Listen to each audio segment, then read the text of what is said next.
live and action. Oh, I like that start. Welcome back to Word Blindness Dyslexia Exposed. I am Juliette Hahn, and I am here with Brent Zopel. Oh, I don't even get a co-host today? Whatever. Bullshit. Yeah. Well, you're gonna. I think you're gonna be the host today.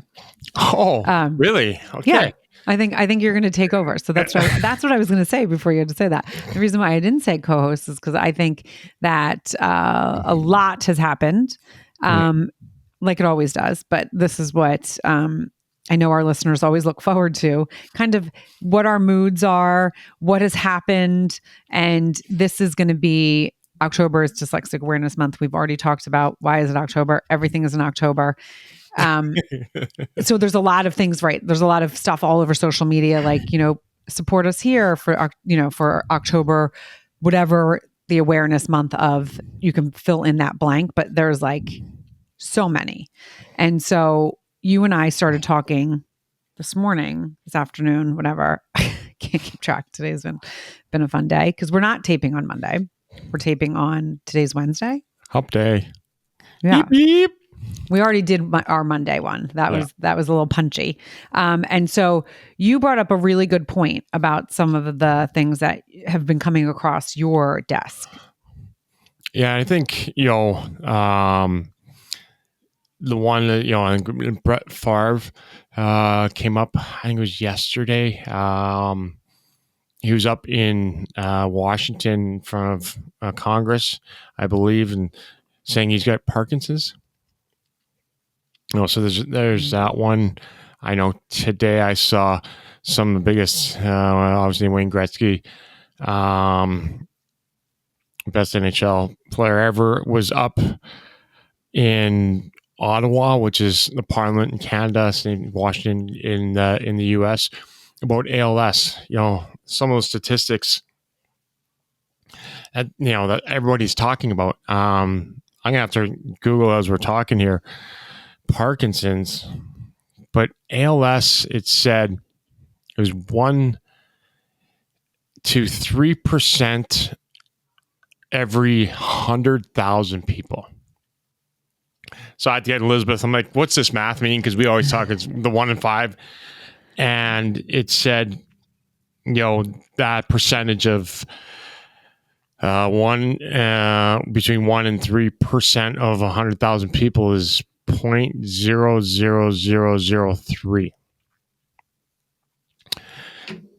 and we're at 1 in 5, and ALS is not hereditary. Now, I guess as we speak here, you're going to have to look into Parkinson's, but go ahead. Yeah, go look at that because, and again, these are all real things. These are affect people, and they're awful diseases. And I believe that's the word that you use for them. I mean, awful diseases. Why we're bringing it up is because, as Brent said, dyslexia is 1 in 5. It is hereditary. It doesn't discriminate. It doesn't matter what your career or your professional, wherever your trajectory is. It can happen to anyone. And there is stuff going on because we just had this conversation a million times. There is a lot of stuff happening in the scientific world. There's a lot of stuff happening, with the brain that, Parkinson's, ALS, they're talking about with the brain, why they think, things are happening, et cetera, et cetera. With dyslexia, the 5 Ds, dyslexia, dysgraphia, dyscalculia, or dyscalculia. I said that. I kind of rolled. Well done. That was good. Thanks. ADHD and dyspraxia. Those are all hereditary, and some have higher percentages because we are going to dive into each of those for October Dyslexia Awareness Month. And we're going to give you a little bit more detail in depth like we've done for dyslexia. And if you are like, well, I don't remember the dyslexia one, if you go back, because we are in season 2, if you go back to season 1, we break down all the different dyslexias. And I'm putting that in quote because there's, many different categories of dyslexia. So, and then we'll talk about like we did with dyslexia, kind of where our stuff is. But once again, it is because our things are invisible. Yeah. You know, I just said to you, the amount of paperwork I have to do right now is like taking me down to my my knees. The numbers, it is so hard, and it puts me in such a bad mood. I've snapped at my kids. I've snapped at my husband. Snapped at people on the road, and I'm trying not to, but it's like these things just, they're so hard for me to do, and so hard for me to like wrap my head around, that I get in that kind of mood. We all have it, right? When we all get that overwhelm. But there is a different overwhelm when these things are really hard, when people are asking you all these number questions. I don't fucking know. And you have to start learning this. No, it's 50 years. It's 50 years. I am dyscalculia. I'm pretty severely dyscalculia. I wasn't,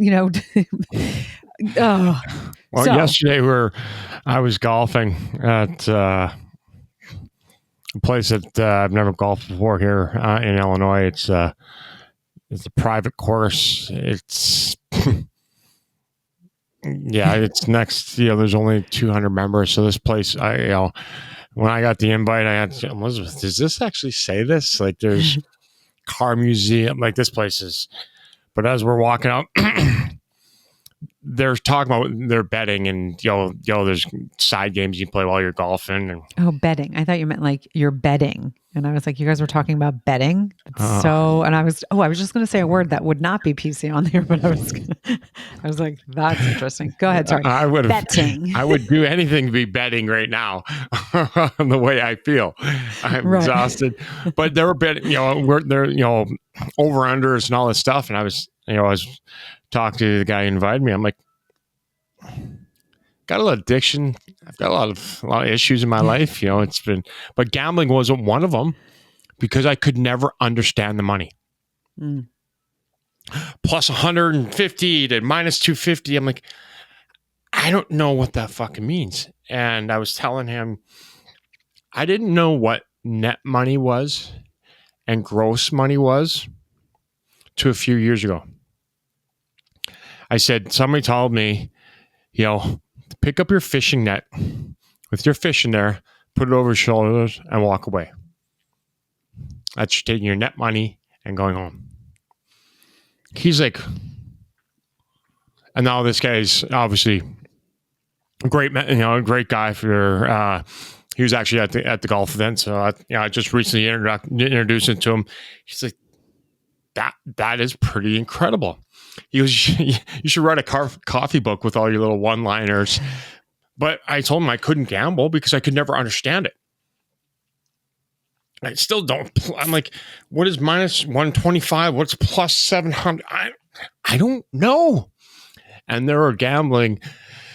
The caddies were trying to do this, and it was all in numbers. There's like 0 words. I'm like, I have no fucking clue what you said. You're talking in Jahiba Wiggy Skiba Mama. I'm like, I have no idea. And they all looked at me and started laughing. I'm like, I have no idea what you just said. Now, if you wrote it down on a map, maybe I'll understand it. But I had no clue. And I told him, thank God I couldn't, because I've had every other issue, addiction, I didn't get in that one because I couldn't understand it. Well, it's so interesting that I want to say something I haven't said in a long time, is that when you have these certain learning disabilities, disorders, whatever you want to call them, it has nothing to do with your IQ. It is the way you learn. So when someone told you about net and gross, I was the same way. There was so much stuff in advertising that people would tell me like time and time again. And I'd be like, oh, God, I just can't understand it. And then when someone broke it down or made it something visual that my brain could get, I was like, oh, I got it. Mm-hmm. And then I could go above and beyond and probably actually do things better than other people. And not better meaning like I was better, but like I could like go faster because I was like, oh, I get this now. So it has nothing to do with our IQ. It is the way our brains work. But when we're talking, sometimes we sound like morons. And I am very, very aware of that. So I do want to say that. And I don't think we say it enough, because it is like today I feel really dumb Like I feel I could get choked up. I feel really dumb trying to figure out all of this paperwork. It's so frustrating. And I feel like I'm alone in it because I go to ask someone and they're like, oh yeah, that, it's frustrating because I have to do it. Like I get it. I have to do it, but it's frustrating and it's hard. And it's not that I'm dumb. It's the situation. I can't do it because I'm trying to go through a computer system that was not created for my brain. And it's really frustrating. And you think about all the kids as they get older, these are the times that like this rears its head where I wasn't expected to do this today. I didn't have the mindset to be doing it today. And I clearly don't want to be doing it. And it is taking me down today. Well, you're not alone. We can do this paperwork together. We may never get it done together. But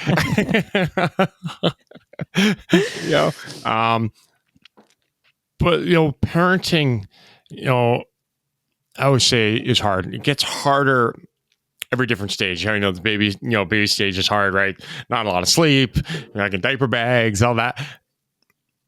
And then, the paperwork gets harder as the kids get older. So much. It's so stupid. And now, when people say this all the time, that technology has made it easier for us, dyslexics. Not for me. It's made it harder. Yeah. You're a social media whiz, but it's harder. It's for one brain. No, you got to go on this website and fill this out. For making it easier, it's actually made it harder for me, because that's hard to do that. Mm-hmm. It's more complex because there are things that are like, but I have like 3 different systems. I have 1,000 different emails. Yes. Some of it is caused because of how I organize and function 100%. I'm not ever saying that it's not, but it still is super overwhelming. And I want to take it back to the bedding thing that you said, because it's really funny. Well, it's not like haha funny. let me just state that. It's not haha funny. So my kids, my husband loves a good gamble. Like he loves Vegas. He is really good at it. He loves sports betting, and he's probably going to be like, thanks for putting that out on the podcast. But he also knows, like, I have this, I'll do this, I stop, whatever. So my kids, when we play, like we do family card games and we bet money and like we do a lot of things. Now, Dan taught the kids, I think when they were really young. I am not that kind of betting. Card games, I think a lot of it's luck, truth be told.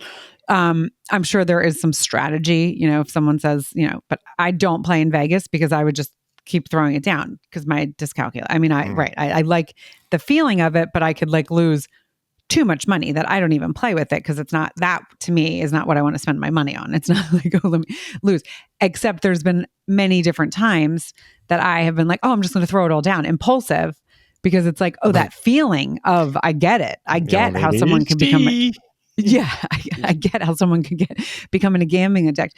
But so Montgomery and Truman both are, since young, they'd be like, Dad, can you put put money on this and this and this? He taught them really young. And so they understand it, even though there's dyscalculia and both of them. It is a really interesting thing. And I was just doing a little research on the 5Ds because I wanted to dive more into dyscalculia because it's starting to rear its head in other areas of the family. And one of the things that it said to me that actually made me super sad and super angry is that it can be remediated at a young age. And it almost, I think it's the website that I looked at because where'd you get that? Yeah. I don't want to say because I can see your face. I pulled up very quickly because I wanted to read a little bit about it. And it is, you're going to get so pissed. The clevelandclinic.org.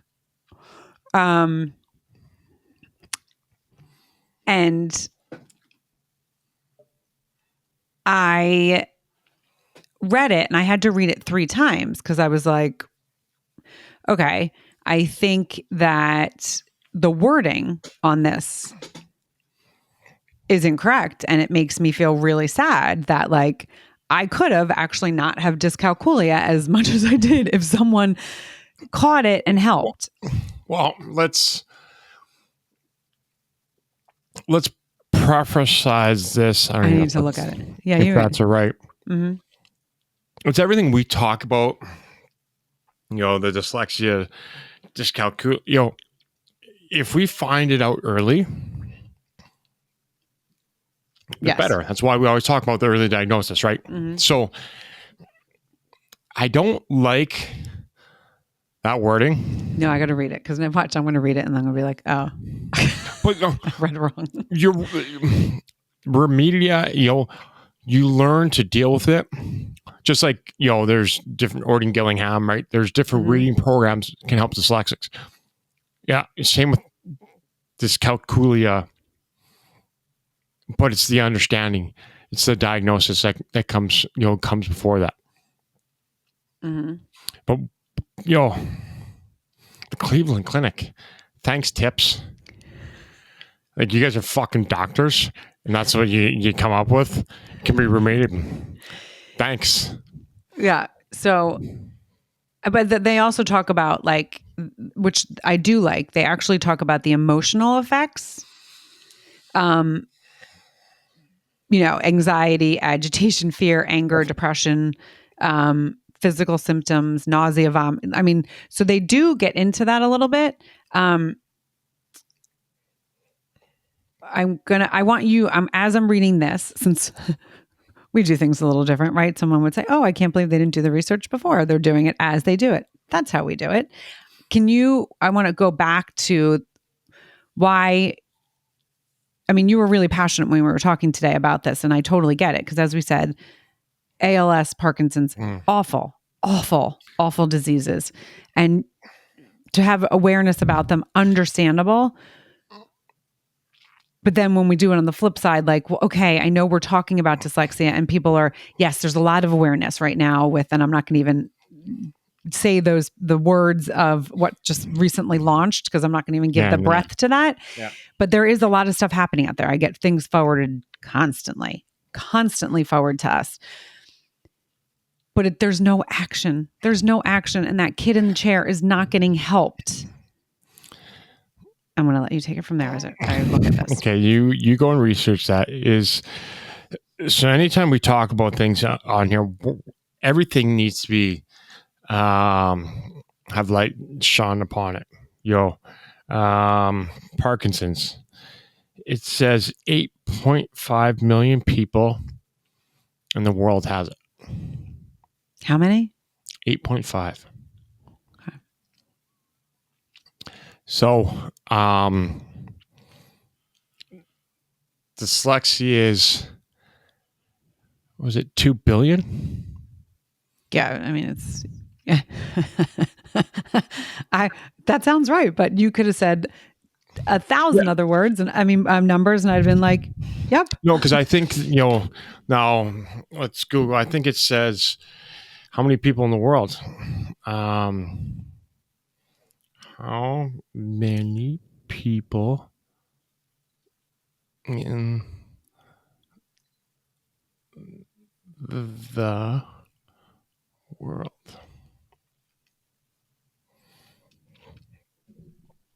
So it says, 8 billion in 2022. Okay. So then half of 8 billion is 50% at 4 billion. Now, if you take, so I can only operate, and I can't do 5%, 10%, 25 cents, 50 cents, 75 cents, $1, right? So if I'm correct, we're, 50% of the population is 4 billion. So if you take a quarter of that, is 2 billion. So we're just shy of 2 billion people, in the world have dyslexia. And 8.5 million fucking people have Parkinson's. and everybody needs more. They know about that more. ALS. Do you think it's more cut and dry? Do you know what I'm asking? Yeah, no, I know exactly what you're asking. How many people? People. Now, we talked about this earlier. This, the school shootings going on. We probably could have prevented half of that with understanding of who the individual was and who the kid was. So I think they see Parkinson's. Obviously, you go from here wheelchair. You go gets it progresses. Bad. Yeah. Dyslexia doesn't have the debilitating physical elements. Does that make sense? Yeah, right. Because it's you can't see it, but it does. It's got. Yeah. I would take ALS. You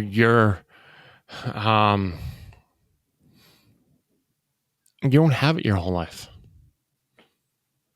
You don't think you're worthless your whole life. You don't think you're dumb your whole life. You don't think you deserve to live this your whole life. Like, I can go on and on. MS, I know, people, you're living 20 or 30 or 40 years of a good life before that kicks in. Are we? I threw a desk at a kid in grade fucking 3. That's how angry I was. Now, I've had as young as 12 commit suicide. 50% of people in prison are dyslexic. So we don't have the physical element to be recognized like these other diseases do. And I think that's why I use the word disability over disorder or different, because how else do I get somebody to stop and right. And again, we're not saying those other diseases are terrible, and we wouldn't wish that on anyone. But why can't there be people going to Parliament and fighting for this out? Where there are, again, I know someone's gonna listen to this and be like, "Are you kidding?" There's so much fights, but it's all, in our opinion, for the wrong reasons, because it's still not being helped for the kids in the chair. Can I read you what this says? Because this is what made me cry. Okay, I literally was like, okay. Management and treatment for dyscalculia. How is it treated, and is there a cure? Now, again, this is one place, but it is the clevelandclinic.org health/diseases. Okay. I have a problem with all of that. Dyscalculia and then /prevention. That's the URL. Okay. The what? The URL. So in if you go to the internet, the thing that you type in, so when we do Sopal foundation.org, that's called a URL. URL. Yep. So if someone says, what's your URL? So that's what it is under. Okay. So dyscalculia is treatable in children because their brains haven't yet finished developing, making it possible for them to learn skills and to develop abilities they need to adapt to this condition. Treatment usually takes the form of one-on-one learning programs. Okay. So, what are your thoughts? These guys are going to want to put a D and an R and a dot before their name. Fuck you. A doctor?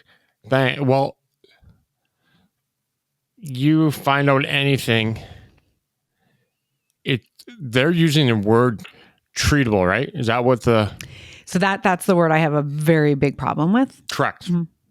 Because it's the way our brains are wired. Treatable to me means you're cured, which, first of all, this is not a disease. So I have a problem with all of that semantics. And then as you go further down, it talks about, and this is what we talk about, why it's important to get diagnosed early, because there's remediation that you can give someone tools to be able to help and understand. So unfortunately, dyscalculia isn't considered treatable in adults unless it's acquired dyscalculia. So, acquired meaning like you have a brain injury. That's because their brains are fully developed, meaning treatments like learning programs are less likely to help. So, if you find out, I started the foundation with saying what? I never want a kid to feel the way I do every day. Mm-hmm. So if you find out 32 that you have one of these 5Ds, it's a hell of a lot harder of a life than you finding out you have one of these 5Ds in grade 2 or 3. Thanks, tips. Mm-hmm. Whoever wrote that can go fuck yourself and hope I don't find you in a dark alley. Because you won't work again. Yeah. So parents that are looking to find answers are reading things like this. And when I read this, I got really angry because I was like, as a kid, if a teacher was like, you know what? She's not just a girl, so she's bad at math. Had the education and understanding, wait, there could be something bigger here because she's also struggling here and she clearly has ADHD. Let's put the dots together and let's help her. So would have math have been one of the most humiliating, I can't even speak today, where I wasn't allowed to take algebra 2 because it was like, you don't really pass algebra 1. We kind of just skirted you there. Like all of these different things, me tipping taxi drivers, again, now I worked, and this is where you laughed. I think one of my first jobs, I actually worked at the beach in Avalon, New Jersey. Was staying at a friend's house, and I worked at like a burger joint on the beach, and I was a cashier. Wow. Now, I'd love to know what the balance sheet was by the end of the summer. It was a young guy, and he was like, why is your cash register always more or always less? And I was like, but I specifically remember panicking to my parents, and I go, I got this job. It's really cool because this is actually an interesting story. The only way I was allowed to stay at the beach because I was staying with friends. It was the year I decided to stop swimming for the summer. My parents were like, okay, I was a competitive swimmer up until then. A friend was like, you can come stay with us. My parents were like, you have to get a job. And I was like, okay. I got a job as a dishwasher in a Mexican restaurant. And I did it for a weekend and was like, that's fucking disgusting. I don't want to do this for my summer job. So I went to find another summer job. I gave my notice. I was like, I'll give you a couple more days, but I want to do something else. I don't want to do this. And, that was they were just opening up. So it was like, oh my God, I couldn't get any other job because it was like the summer, like everything was already taken. So I remember saying to my parents, I can't do change. I can't do change. Never have been able to do change. So my dad and mom, I don't remember which one, but I specifically remember they made me a cheat sheet. They're like, okay, give us the menu. What are all the prices? The people are at a beach. So this is probably this is how much money they're going to give you. So if someone gives you a 20, this is how much change you're going to give them. So I literally had this little piece of paper, not the first weekend, but the second weekend. And I had it. All the other kids were like my age, that were working too. And I just remember when I tell you a line, it was like a line out the door and you had to go fast. And I was not good at it, but I used my personality to pretend I was good at it. There it goes. We talked about getting those looks. I remember I was playing in Vancouver. I had to do a signing. And somebody asked, could you spell George to George? Oh. Oh. No. Oh. I think that was pre-cell phone. Yeah. Couldn't Google it. I said, ran to the bathroom, took some paper and tried to, I don't know how long I was in there trying to figure out how to spell George. Yeah. Awful feeling. Panic. Now, I shouldn't even say this because anytime somebody wants an autograph, no problem. I will sign it. I will sign it and hand it back to you because I will never ask to personalize it. Mm-hmm. Yeah, no, I don't know how you would. Because then I got to figure out how to spell that name.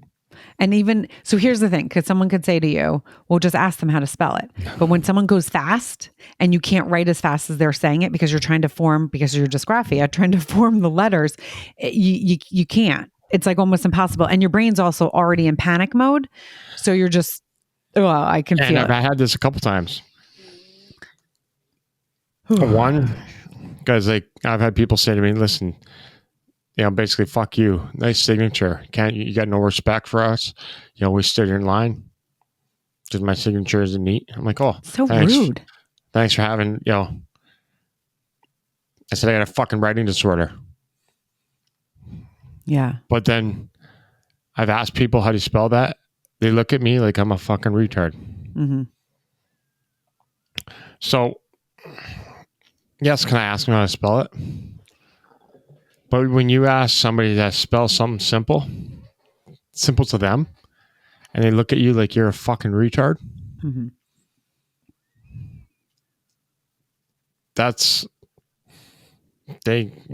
You have no idea. It takes you right back to being in school again.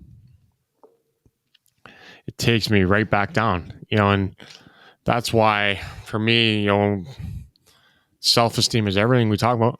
Right, it just takes me right back down, right to the 100 feet deep in that black hole. Mm-hmm. Most people who are listening, it's no big deal. Yeah, it's no big deal because you don't have it. But you read 100 million times a day and you don't struggle. I'll just try struggling on every single one of those. Yeah. And then with the dyscalculia, now I'm just saying it like that. So when I lived in the city, and my parents would be like, okay, we're going to help you budget. I got pretty in debt. Let's just say because I didn't want to be the one. I was like, I'll just put it on my card. You guys give me cash because I never wanted to be able to, I could never calculate it. I still to this day, now my kids know, I'm like, what is the tip? Whatever, or I would just make up tip in my head. I usually over tip. Because I never want to look like cheap because that I would never want to do that. Taxi cabs, I would always give too much. I mean, it is one of those things, and it's not like my brain shuts down when I have to try to calculate anything. I cannot do it. I have no sense of it. I can't visualize it. I have no sense of miles or how long it's going to take to me get to. I think I can fit in 1,000 things in one because I have no, there's so many things to it that you don't even think about with the dyslexia, but they're more specific to the other 5Ds. And a lot of times we kind of put things together because they are overlapping. There's a lot like that Venn diagram where it's that overlap. There is a lot of the overlap, but some of this is very specific. I'm going to let you finish, and then I want to go back to what my emotions were when it said treatable. Again, you go ahead. Well, it pissed me off because I was like, I went back to seeing me as a kid in school and being like I clearly couldn't get math. Again, I am probably more dyscalculia than I am dyslexic, even though I was very, we know about my having to go to reading, whatever. But because of my vocabulary and the way I can speak, I definitely the math portion. And then I get angry for kids in my family because now I'm like, oh my God, like there. And so it gives you like little things of like, did this happen or did this like when they were little? And then I also get bummed at myself. Like I know these things, right? I know these things. And I know you're going to start laughing at me because you're like, oh, I know this is going to be coming. I didn't know when it was going to be coming or when it was going to come out. But it's like, that's where you want the teachers to be like, okay, I think I see something here because I'm not counting. Like, yes, we counted, we did things. I read words. We talked about how I raised my kids. I was always very involved in that. But because of the math portion, like I didn't know that some of my kids struggled in math as much as they did until as of recently. And there's like a part of me that feels guilty about that. For me, past grade 1, go talk to your mom. I couldn't do it. Yeah. Whatever it was a month ago when I found my report card, I remember, where I was in Canada, passing was 50%. I remember my math, I always get 50%. They just passed me. Mm-hmm. I didn't get any fucking clue. No clue. I'm still adding with my fingers. I have to tell you. I have to add with my fingers. And you wonder why we're so exhausted by the end of the day. They try doing that. Try struggling every single time with all that. And if just the teacher just would have done this or just would have done that. There's plenty of you and me out there that aren't getting the help, the recognition. I don't even think that's the right word. I don't even know what word being seen. Or we are invisible. This is invisible, and we feel invisible. Yeah. And the thing is that, yes, this is what's hard for teachers when someone has more than 2 of the 5 Ds, or they have 4 of the, it's just like across the board early education. It's just going to look like, okay, this is the best this kid can do. And we've talked about this many times. This is the best this kid can do. But there's a lot of dyslexics that are really strong in one and maybe not as strong, or dyscalculia, or, dysgraphic. When someone is strong in one and then struggles in a little bit, like those are also the things that need to be looked at, because it's like, okay, they're struggling a little bit here, but they clearly are getting it here. It's like this, the whole system is so backwards. Yes, we've talked about this a million times. We are aware that we know you guys know that because we've talked about it. But just picture that as you're a teacher and it's like, okay, Johnny is really, he's off doing this, but then he's kind of struggling here. Let's look a little into it. Or Johnny's hiding over here, or Johnny's getting up during this subject, we bring these things up often because we also know that people sometimes need to hear things 8, 9, 10 times before then it sinks in. So you might be someone listening being like, okay, I've heard you guys talk about this. We always talk about it in different scenarios and different realms, but sometimes it doesn't click. I mean, how many times have you and I been on the podcast and we're talking about something and one of us is like, oh my God, something has just clicked. And it's because it's in a different reference. So that's why it is so important to continue to talk about this, even though it doesn't feel good. I feel better. I'm actually like, my little cry made me not be as pissy. Maybe we'll see. Because I got all the paperwork sitting right fucking over here. Yeah. There just needs to be so much more. And foundations like the Sopal Foundation, during each month, you guys are going to be hit with so many different organizations. Like donate this, donate that. Here, this is, we're raising awareness. And a lot of them are great. a lot of people they have their minds in the right space, cancer awareness, someone's running for this, someone's doing this. But what I want you to do is just sit for a second and think how I can make a difference in a foundation's kind of trajectory is giving, hey, I'm giving $10 this month. I'm giving $100 this month. Oh, they have this. Just think about what we've been saying and how our narrative has stayed the same since we started this podcast. And it's just grown, the narrative of the things that we're going to be doing and the things that we are doing. Because again, I looked up something online and I get this in treatment and it brought me back to a fucking shitty space. Like that those words are not correct. Oh. It's not a disease. Go ahead. No, I just wrote this down. I'm going to put this on the teachers. Help me not be invisible as I feel.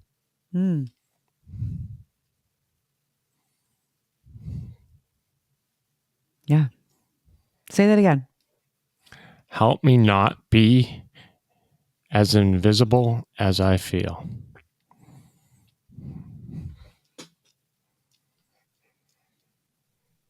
Just think about that. Yeah. And think about the kid. Yeah, well, again, it's what time, obviously the school just finished, but man, now those kids going home trying to do homework. Or not doing homework and then getting in trouble by the teacher because they're not doing the homework. And then they're missing recess because they didn't do their homework. But maybe they can't do their homework. And we talked about the 5 Ds. Some people have 1, 2, 3, 4, 5. I've never had, I haven't met anybody with 5. I got 4 of them.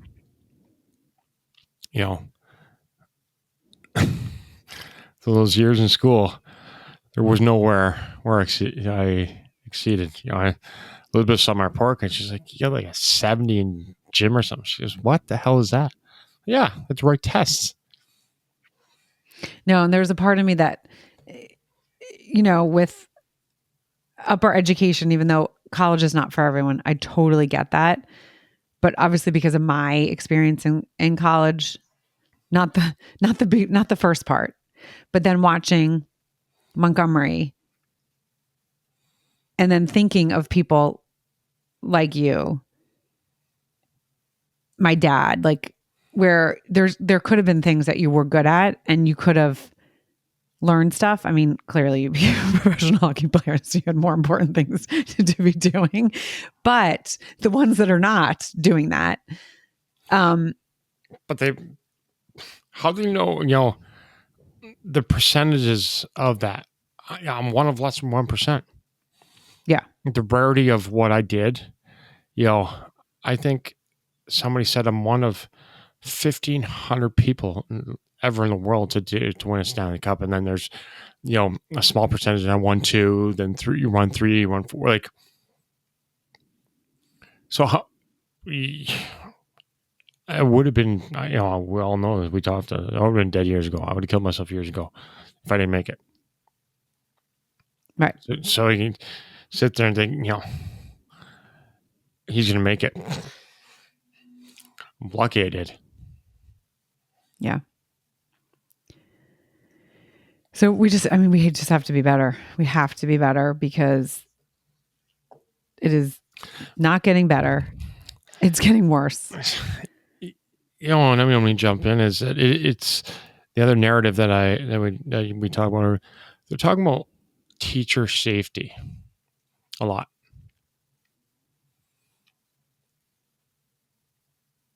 Sam, we mentioned the school shooting. At some point, the kids are snapping, just like we're snapping now. Is they need to be heard. They need to be understood. I'm going to go back to an episode that we actually had playing at the golf event in the first season. You met a mom that was a special education teacher. And she got, I think it was 7th and 8th or high school. She got all of the kids that basically, behavioral wise, there was no place for them. And she didn't have one kid ever act out. Mm-hmm. And I want people to think about that for a second. When you see people and you make them feel seen and heard in any realm of your life, any realm, you're going to get a different outcome.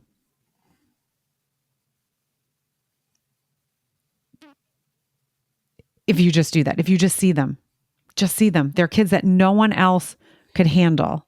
And she never had one fucking problem. Because she respected the kids. They should never have gotten to the place where they were in her class. That's basically putting Band-Aids on until they get to here. No, let's see those kids early. Yes, there's kids that are dicks. I get it. There's kids that are not likable. I get it. There's adults that are not likable. But there's some kids that can be likable if they just feel like someone understands me and someone wants to help me. Mm-hmm. That's it. That is it. So, we're just going to leave it at that. All right, guys. You know what I say every week. Don't forget to rate, review, and share. Seriously, you really don't know who needs to hear this. Time and time again, we have people reaching out and saying, thank you. Thank you for saying things that I didn't think of, or thank you for shedding light on something. Thank you for being vulnerable and opening up, right? I don't like talking about that I was in debt. I don't like talking about that I was like a moron with the cash register. But I know that someone else can benefit from that. You say that all the time. Your story is not about you. It's about who it can help. Is now and always will be. Thank you for joining another episode of Word Blindness Dyslexia Exposed.